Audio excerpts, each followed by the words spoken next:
can see the slides? I see a thumbs up there. Thank you, Rebecca. Thank you very much.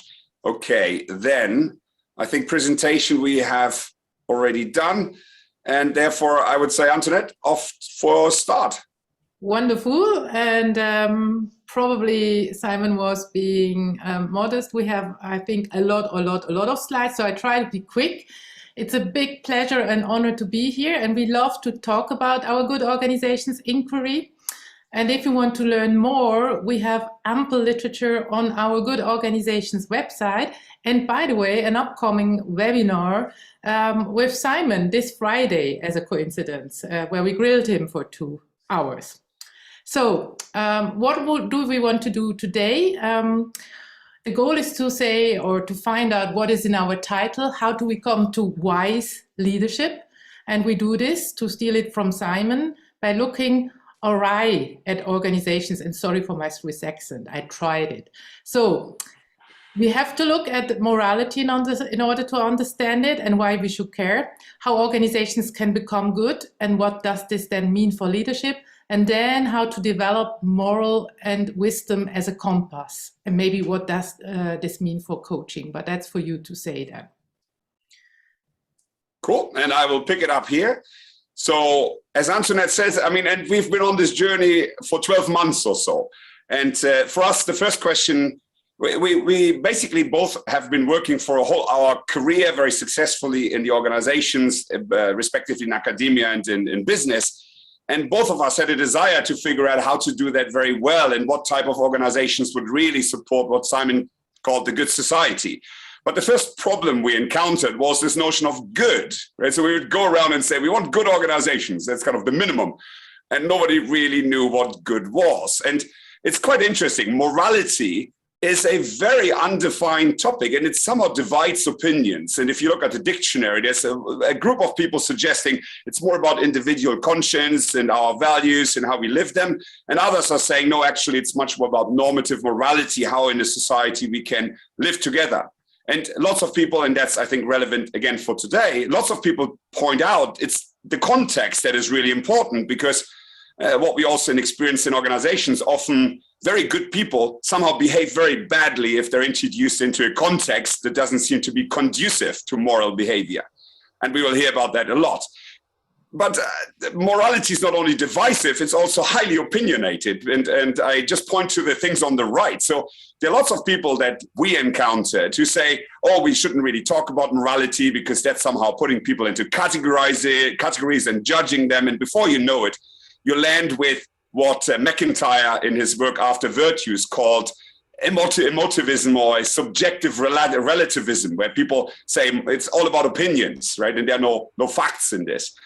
Or people say, oh, morality is somehow not scientific, so it's not based on facts. Of course, misunderstanding that science is all about what is and can never be about what should be. So the science is not there to answer normative questions, right? That's what scientific inquiry is not about. It's about understanding reality. And as a result, I mean, wherever we look, educators, and I think coaches in a similar way, and I'm referring a little bit to Simon's post about some of the kind of psychodynamic coaches who are trying to not make judgments on the Ukraine war situation, right? So somehow we find ourselves very often in an uncomfortable situation. We care about values, but we don't know, should you teach them? Can you teach them? What's going on? And therefore, this was kind of our starting point to dig deeper. It's kind of funny, in spite of all these opinions and the divisiveness, most people have never read a philosophy book. And especially, I'm sorry to say, if you look at psychologists, there are volumes about morality where there's not a single philosopher contributing to the discourse, which is kind of funny. And when you look at, and you will have the slide. So there's a bit of a summary of key ethical theories on the previous slides, but these three on this slide are, I think, the most prevalent ones. And therefore, I will just briefly highlight what they are. So theories of ethics are basically about what is good, what is a good action. And here we're encountering three main theories. One, utilitarian, a consequentialist theory, which basically suggests that an action is good if the consequences are net good. So you have these net zero, net positive, net whatever, so business case type of constructs where people say, as long as I do a little bit more good than bad, that's okay, that's a good action. Then you have deontic or deontological ethics, which is all about following rules, right? So Kantian style or Rawls style rules and laws that hopefully are based on some rational reasoning. So an action is good if it's following the rules, right? If your parents tell you to be home at 10 and you're home at 10, that's good. If you're home at 11, that's bad because you're not following the rule of the lawmaker. And the final one, and that's the one that we found most interesting, is what is called virtue ethics. And it's an ethic that goes back to Aristotle, and maybe some of you are familiar with. And it's based on character. So here the action is not good if the outcomes are good or if the action follows the rules, but if the actor is good and if the action somehow contributes to a good life. And we like that because it puts the onus on the development of the person and it allows for contingency rather than strict rules, which I think in the complexity of our today's world is very important. And we continue to develop this concept of a good life, right? Eudaimonia, which literally translated means a way of living that is led by a guardian angel, a good spirit. So we found this very compelling. One, it's very pragmatic. Two, it positions the good life as a byproduct. So you're attaining a good life by investing in cultivating your skills, cultivating your relationships, doing things in a moral fashion, right? And cultivating character and virtues. And by doing these things, you as a byproduct get to a good life. And I think the other thing that is very important in Aristotelian logic is you never do this by yourself. Virtue ethics is not only kind of treating life as an end in itself in order to flourish, but it's developing that in community. So you can only ever have a good life in and with community. And I think this resonates also very strongly with some other theories like Amartya Sen, development as freedom, where our freedom, our flourishing in the society is a common good. It's socially co-created. We are reliant upon each other to flourish. And we really like these ideas. So the idea that life has to be an end in itself, not instrumentalized for something else. And it somehow is correlated with how we develop ourselves as character, as virtues, and so on. And here, to help Simon with this idea of the good society, we thought maybe we can create a little bit of an idea of what the good society should look like. And actually, some of these words you see on the slide are based on an analysis which was done by schools. I think 1,000 schools or so contributed to, can we agree what common values we share in relation to ourselves as individuals, the relationships that we cherish, the society that we are part of, and the nature that surrounds us. How would we value those things and how we express that in a common fashion? And we are combining that with the notion of character development. So you see a set of specific virtues that if lived habitually, and here's the difference between value and virtue. A value is on a PowerPoint slide, it's a nice statement. Virtue is a habituated character trait, something that we do daily in order for it to become part of our character. And if we the idea is if we all behaved in line with these social virtues, civic virtues, spiritual or self-virtues, we would bring about together this good society. So this was the idea of the first question of good. We looked at it and we decided virtue ethics is really what we like, combined with a notion of positive psychology and also looking at some other theories, integrating it together. But of course, our question was, what is a good organization? And here we come with I forgot the animation was there. So the idea of a gCorp, a good corporation. And when we look again what is happening in the wonderful world of business over the last decade or so, we can see that from the organizations when they were born in the 19th centuries being very focused on the public interest. It was a collective endeavor to create hospitals, to create education, to find new ways of trade and so on. Organizations were very much in the public interest. We've come very much to the opposite end of the spectrum with the financialization over the last 2 decades.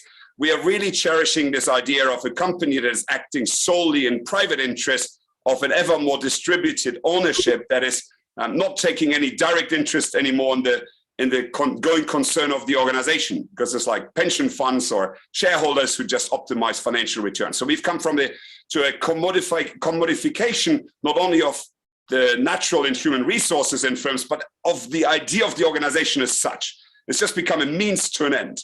And it's interesting if you look at this one trend in terms of instrumentalization and put it on top of what Robert Putnam describes. That's the diagram you see in the back, where he's looking at the difference between the we society and the I society.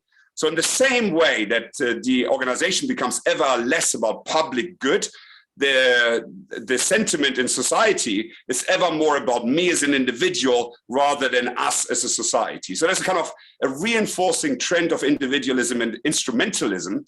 And we've looked at this with a gentleman called Luigino Bruno, a bit from a psychodynamic perspective. And it's almost like as if we are trying to immunize ourselves of the potentially harmful impact of the other. So we are retreating to the island of the individual, and we're justifying that with an economic kind of instrumental logic. And we believe that is wrong. We believe we have to return to what originally was called the civil economy. If you look at, talking Italian, if you look at someone like Antonio Genovesi, who in 1768, 10 years before Smith, was the very first academic who had a chair in economics called civil economics at the time at the University of Naples. He envisaged the economy being a human activity embedded between philosophy and politics. So it was never meant to be a discipline by itself. It was always an enacting of a human activity within this sandwich of what is human life for, philosophy, and what enables us to create a good society together. And we believe we need to re-embed the economy and our organization into this kind of triple purpose. On the one hand, responsibility for the human life, sustainability and the just society in terms of the legitimacy to support the society that allows us to create organizations. And finally, of course, the viability condition. But that's a second order, not the primary condition for the firm. And we have found ever more increasingly kind of interesting ways to frame and measure this common good idea. So here you can see a slide that brings together a number of endeavors to further define what an organization in terms of societal legitimacy should produce for different stakeholder groups. And it's, I think, very interesting to look at what is happening with B Corps and economy of common good and other interesting initiatives. But we can, I think, we're in a position now to frame what it means to create an organization that supports the human flourishing as a primary goal. We call it eudemocracy, right? The end of every activity has to support the human life, the aliveness of the planet, so to speak. Whereas from a legitimate perspective, it has to contribute to all the stakeholders that are part of the environment of the firm. And this is a little bit our draft idea of a good organization mission statement, always with the emphasis on this virtue ethics notion. So it's not only the good principles and values, but it's habitually integrated, operationalized, as Antoinette says, through organizational routines that ensure that these good things for individuals that search for meaningful work, communities that generate collective action in a positive fashion together, and finally the society that flourishes because of the individual, because of the organization. And this also implies that organizations need to work with each other. The problems that societies face today cannot be mastered by just individual organizations. Organizations need to increasingly work with other organizations or societal actors to fulfill that primacy of human flourishing. So this is the purpose for good organizations, but the instrumentalization the operationalization is what matters. So Antoinette, how do we embed this wonderful purpose, so to speak, in routines? Yeah, I'm doing the easy part, of course. Now, where to start? How can we make sure that everything in organizations is infused with flourishing? How can we make work to have an intrinsic value again, complement internal goods which are good by themselves, with production? Well, it looks fairly nice and easy with that tree, but then we need to ask, why has this not been happening in most organizations? And I think it's because we have built organizations for a different age. We optimize them as suffering machines, instrumentalizing and immunization machines. What we must do now is to consciously recraft a new container. And we do this by borrowing from McIntyre and the so-called VPI model. He distinguishes the institution, we normally call management, from the work practice. To mend our broken models, we must first enable work to become more like a community of practice. What you're doing here, for instance, where we can individually grow, co-create excellence together and co-elevate each other's. And that's really important, we must rethink management, the institution. Here, the moral identity of the whole firm needs to be crafted. Organizational practices developed, which enable, not thwart, and coordinate between these communities. And as I always say, utopia needs to be protected. So we need to make sure that legitimacy and viability concerns are met somehow, what you saw on the other slide that Otti was just showing. Now, if we go a step further and we zoom into the practice model, we see it is composed of 3 elements which enable the infusion of the daily work with virtues. So first we say experimentation is important with self-management, but also with more, as you will see. Reflection, much more reflection than we do now, for development, for instance, and of course, a caring for virtuous community. Now let me walk you through this. Experimentation is at the core. It's about the quest to turn every little task into something more meaningful and virtuous. Whilst many of these practices you see on this slide, you probably already know, I would still like to stress 3 points. First, we have to experiment with relationships in organizations and connections. How can we reach out more meaningfully to those we are serving? Second, it's even more important, I think, so to experiment with ethical deliberation techniques. And most importantly, we need to infuse those virtues. And we were just talking with Monica Warline the other day and Jane Dutton, and they came up with a very interesting way. They just said, what does it mean if you live compassion in the finance department? And just by kind of already giving people the aspiration, a lot of things can really change. So you add the flavor. So none of you is probably coaching finance, but if, then tell us whether this really works. Well, that's the first thing. What we need to do next is we need to have space.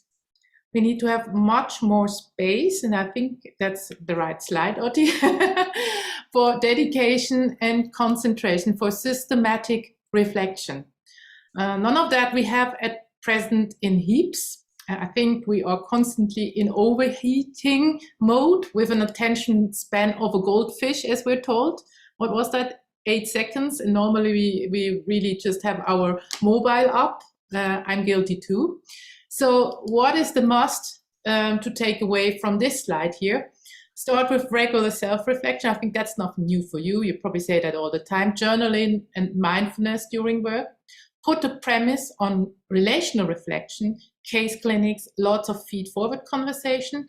And again, important, integrate moral reflection, shadow moral examples, try moral imagination, and start asking yourself, is this beautiful? If that rings to you. I still find that a difficult question, so maybe I have to learn first to ask that question as well. Okay, and then last but not least, we also need to build a virtuous community. So real transformation, co-elevation is only possible if we build high quality relationships and reciprocity. So here I also suggest have a look at the work of Jane Dutton. It's really formidable because she really takes this whole idea of high quality relationships to a different level, in my opinion. Now, how would we say you have to do this? Start with calculative trust, with small dips into cold water, then invest into relational trust, for instance, by experimenting with micro practices like showing emotional caring, joy, gratitude. That's already quite difficult for most managers, at least those which are coming to St. Gallen and to our executive MBA. They always look at me very puzzled if I come up with something like that. And then go systemic, have your pledge for interdependence. I think that's very important for eco-leadership as well. And dare to be whole at work. Now, this is the practice side. If we now move to the institutional side, we need to infuse spirit, and that is moral identity, And to be quite honest, here we need you guys, as we want to apply a psychodynamic lens here, and we have not yet explored this to the depth. So we find that very difficult to understand how that could look like on the organizational actor level, but I think it's a very important one to crack. Then, and we brought one slide with, you have to do a lot of organizational work. You have to throw out toxic practices. I just named two here. The no asshole rule, of course, one of my favorites. And another one, which I also find really silly, is you cannot measure what you cannot measure, you cannot manage. And then we are with all this KPI blindness and performance paradox, and wonder that we crowd out all the intrinsic motivation. I mean, I love all of these. I hate all of these, and I could talk for probably an hour on each of these practices. You probably know these. Also, like the mortality curve, out with that. Or our wonderful budgeting. I'm so much beyond budgeting, but I still have to kind of fight that with our accounting professor, because there is not really such a good alternative there. And finally, it's also, of course, very important to protect our organization and to embed it in the ecosystem. And here a number of things are important. So, for instance, stakeholder mission circles. So make sure you give stakeholders really an institutionalized voice. Maybe you have to think about new legal forms. This is something we are exploring right now. It's very interesting, for instance, to look at purpose trust. In Germany, they have come up with the idea of purpose ownership, where you have a constitution and then every owner cannot just do what they please, but they have to stay true to the purpose. And again, also on that level, you have to make sure that you institutionalize ethical deliberation procedures. And we're going to talk about that a little bit in the leadership section as well. Now, only when all these elements come together, a much better enabling of high quality connections within and across the system. Second, the capacity of collaboration through dialogue, through deliberation, through fairness. And finally, the growth in individual agency through development and co-elevation. Only if this all comes together, we create a virtuous cycle, constantly pushing us and the system upwards towards becoming better and towards becoming our best selves, what in the end virtue ethics is really about. So excellence becomes a continuous and deliberate developmental process. And of course, for that, leadership is still very important. And with that, I give over to Otti, and I hope I wasn't too quick, because we have such a lot of slides and decided to time box. So I hope it still was kind of okay for you. And just maybe because we have a second, so the importance of not only talking about good values, not only talking about good purpose or business ethics. It's lots of business ethics manuals are written by people who have never put a foot into a business. Our view of business ethics is it has to be operationalized. It has to sit, as Antoinette was saying, in the individual agency, in the collective routines, but also in this institutional surround. And if anyone is interested, we want to, and we're talking to Bosch, the German company, about building some experiments and prototypes around how this could work in practice. And we called it gLabs, of course. But if you're interested, let us know. But now on to leadership. So leadership is yet another one of these things which we believe have been disembedded. And of course, given Simon is here, we had to start with Simon's discourses on leadership. So what you see on the slide at the top is Simon's analysis of prevalent leadership discourses throughout the last century. And then this emerging eco-leadership discourse, which is very compelling, but in our view needs or could benefit from further refining. And underneath, you can also see the plethora of different leadership views and ideas and theories that somehow underpin these different dialogues or discourses that Simon has identified. Now, what we are experiencing is that most of these traditional, so controller, therapist, messiah discourses have never really challenged the disembedding of the economy from society. So they all have been operating within a profit maximizing kind of utilitarian, ethical surround. And what we believe is necessary now to go to a fully fledged eco-leadership or next narrative in leadership is to re-embed leadership in a good ethic. And again, looking at what is happening today, and again, talking as a practitioner, what I find is most people, when they speak about leadership, are after more agility, right? So recognizing there's more complexity or change, we need leaders that kind of enable decentralizing, because that will make us more profit, and therefore there's a narrative somehow to give people more freedom. But very often that is only freedom at the front, not at the back. So the institutional surround, as Antoinette named it, very often stays the same. So you got agile teams, but you still got the bureaucracy in the center and the head office decides. The other narrative we're finding very often is just for more participation, and it comes from a socialist style narrative, this unbossing. Right? So somehow there's kind of having bosses is against individual freedom, which again becomes I find a very boring narrative to a degree, because it's not that it's not useful, but it's not about flourishing together. It's more like, here everybody has a right and we need to honor those rights, which might be a good, but certainly not a fulfilling narrative. And then what we see is... Very quickly, Otti, the unbossing Novartis is now probably downsizing, just to say that's... Oh, there you go. And Novartis was the biggest, Vas and Novartis was one of the biggest fans of this unbossing.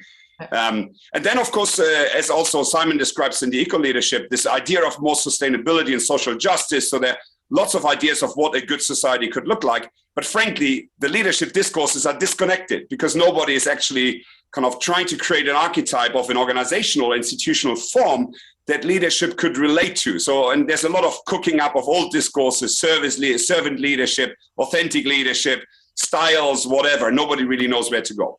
So our view is that leadership has been disconnected, from the ethics, which is very much about what type of future, what type of society do we want to become.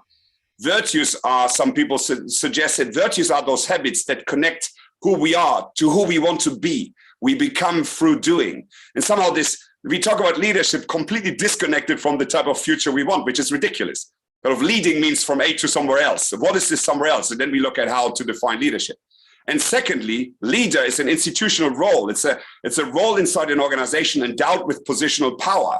So you cannot disconnect leadership completely from the type of role you want to put a leader into. So it's also ridiculous that we talk about just traits or good habits or anything, but nobody tries to define what type of leader do we need for what type of organization to create what type of future. So we have built this good organization archetype so we can derive a new role for a leader, and we've called it a guardian. The coincidence with Plato's Republic is, of course, a little bit wanted, but we're defining the guardian role, so the leadership role at institutional level, a little bit differently. There are three key roles that relate to what Antoinette explains. The first is kind of a spirit guide. It's the reinvoking of the moral identity of the firm, the spirit of the firm, the identification with what is the legitimacy of the collective endeavor, the essence of the charism of what we're trying to do. The second is really this notion that Joan talked about in Simon's session about organizational ecologist. It's the continuous adaptation of the structures, the routines, the processes of the organization. And again, ideally in a systemic logic. So we don't want the leader to do it. We want the leader, so to speak, to be a guardian of the good system, helping the individuals to continuously improve the way that the system functions as a whole. And we will especially focus on wisdom. We'll come there in a second. And finally, we believe the bridge building. The bridge building must always continue. Internal bridge building to create the community, but also externally connecting stakeholders in a high quality way, as Antoinette said, to really not only deliver services, but enable their good life. That must be the ambition of the organization. And we believe such a leadership role as a guardian, that requires very high degrees of personal and moral development. And here we find the idea highly compelling that the most important leadership capacity is practical wisdom, what Aristotle called phronesis. And on this slide, you can see a little bit how some people, and we've adapted it a little bit, define practical wisdom. Practical wisdom is the ability to make moral judgment. So it implies that in a situation that is difficult, that is messy, that has priorities that go counter each other, a person is able to understand the salient features, the morality of the situation, put it into some conceptual framework to think about it and come to a number of options, make a decision that is good and just for the system, and then is motivated, the famous thinking-doing gap, to carry that decision out and put it into practice. And here virtues again become bridges towards not only what I want to become in the future, but how I can enable the system to become its very best, as Antoinette said. So we believe between this notion of practical wisdom, you can delineate a whole bunch of linkages to traditional developmental theories. So the moral judgment is squarely within cognitive development. So you got the Piagets, the Eriksons, we come to Kohlberg in a second, the Bill Torberts. The moral sensitivity is related to relational development, the second lens in Simon's ANC framework, right? About how we take stances in the relationships, attachment styles, systemic relationships, and so on. And the moral motivation really links to, in our view, self-development, self-observation, self-regulation, but also spiritual development, stepping from it's all about me into a relational and eventually in a spiritual transcendental ontology and see the world from a different perspective. And Simon, our thinking is that maybe this notion of eco-leadership as shared leadership, as you define it as an influencing process that is a capacity of the system, maybe what this really is about is a collective learning process. You can see the triple loop learning, which is happening continuously amongst all the constituents of the system. Thinking about the task and how to get there better, thinking about all the practices, roles, routines, policies, structures, and how to collectively make them better so it creates the best results. And about the organizational identity, constantly as a system observing the gap to who we could become for the benefit of the wider society and the wider ecosystem. That capacity, this practical collective wisdom and action as a socio-ethical learning process is our best idea currently of what this shared eco-leadership could really become about. And that is not easy. Antoinette. Yeah, that is not easy, also because the literature is a little bit disparate, let's put it this way. So we were hoping that we find a lot in moral psychology on moral development, but actually, sadly, that is not really the case. So we were almost kind of a little bit desperate today, at least, because we were saying in the latest review, they're saying we still haven't defined the core construct. But let me walk you a little bit through and at least give you some open questions. So when we reviewed the literature, it became clear that Kohlberg is still Kong of King, or King of Kong, but I have to say not nearly enough nowadays, because we need to be able to reason. That's clear, we saw that. That's an important part of practical wisdom, but reason should be infused with the right emotions too. So of course we have now the insight that emotions are so immensely important, but it's not really clear how to integrate that in that model. And reasoning alone, we also heard that by Otti, does not lead to moral actions. We have the doing, the thinking-doing gap, and that's a huge gap. So we really need to understand the whole process. What is the role of emotions, moral emotions in particular? What is the role of the institutional context? I mean, we have already heard that you can thwart or undermine ethical behavior. And I would, for instance, say incentives are a prime candidate. We have a lot of research how they even lead to unethical behavior. How do norms and relationships impact my morality? What is, and I think that's even most important, what is that moral character, which is seen by many, especially, of course, by virtue ethics, as the key to morality? Because if we had this moral character, if we had a salient moral identity, then it would be completely normal to act morally. That at least is the idea. But for that, we need, of course, to understand how can we cultivate virtue and character traits. And what we found were a lot of projects, but we are not sure whether this is already the end of the line or whether we couldn't do more if we would integrate that with other parts of personality development literature, for instance. So we found a very interesting project called the Virtuous Project by Annas, and she is mainly creating virtue literacy. We found a lot of things on habituation, but I think not nearly enough. So I put up the WHOOP method there because I was a little bit desperate and had to go to a different literature in order to make that a little bit more tangible. And of course, what we also see, we have quite a lot of service learning as a further method. But you can see this is really work in process. And for more work in process, I give over to Otti again. And with 2 minutes left, so on one thing that comes out of the research on morality and psychology is it does matter. the moral identity of people is a very, very strong driver for behavior, sometimes almost always in a positive, but sometimes in a negative sense. But so far from a philosophical aspect, it's mainly focused on just learning virtues, which is a little bit unsatisfactory. But we believe that what needs to happen, and this will be our next endeavor, is that we integrate personality, identity, socio-psychological development, and moral identity development. And our intention is to create a professional leadership development framework, because for us, leadership is critical in the evolution of all sorts of organizations, private, public, as well as charity or others. It is ridiculous that there is no real professional framework that is a lifelong development framework like some of the other professions that we have around medicine or law. And therefore, we will try to combine these different theories into a stage model that then links to something like Dreyfus model in education, where we can frame different stages of development and work with others to then roll this out and really make it part of, ideally, something like a good leadership society, where we are creating a professional body where people learn together, co-elevate, and not only in developing each other, but also in developing these practices to create good organizations, so that we're having a proliferation of better organizational building that people can take away. And this brings us to the closure with 10 seconds left.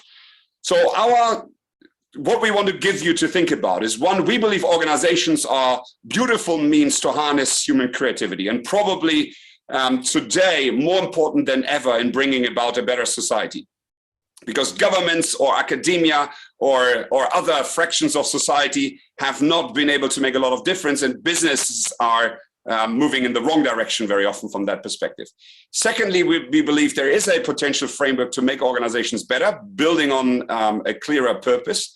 And leadership should be contextualized in the relationship to the roles that require transformation from the organizations as constituted today to such good organizations. Therefore, we need to, as I just said, professionalize leadership, and therefore we somehow need help from professionals in coaching and consulting who can come in and bring their ideas into the project. And with that, as Antoinette already said, if you're interested, all the links are there. Join us, help us. Of course, there's no profit what's the right word, Simon? There's no intention to make profit. This is we call it our midlife crisis project for the common good.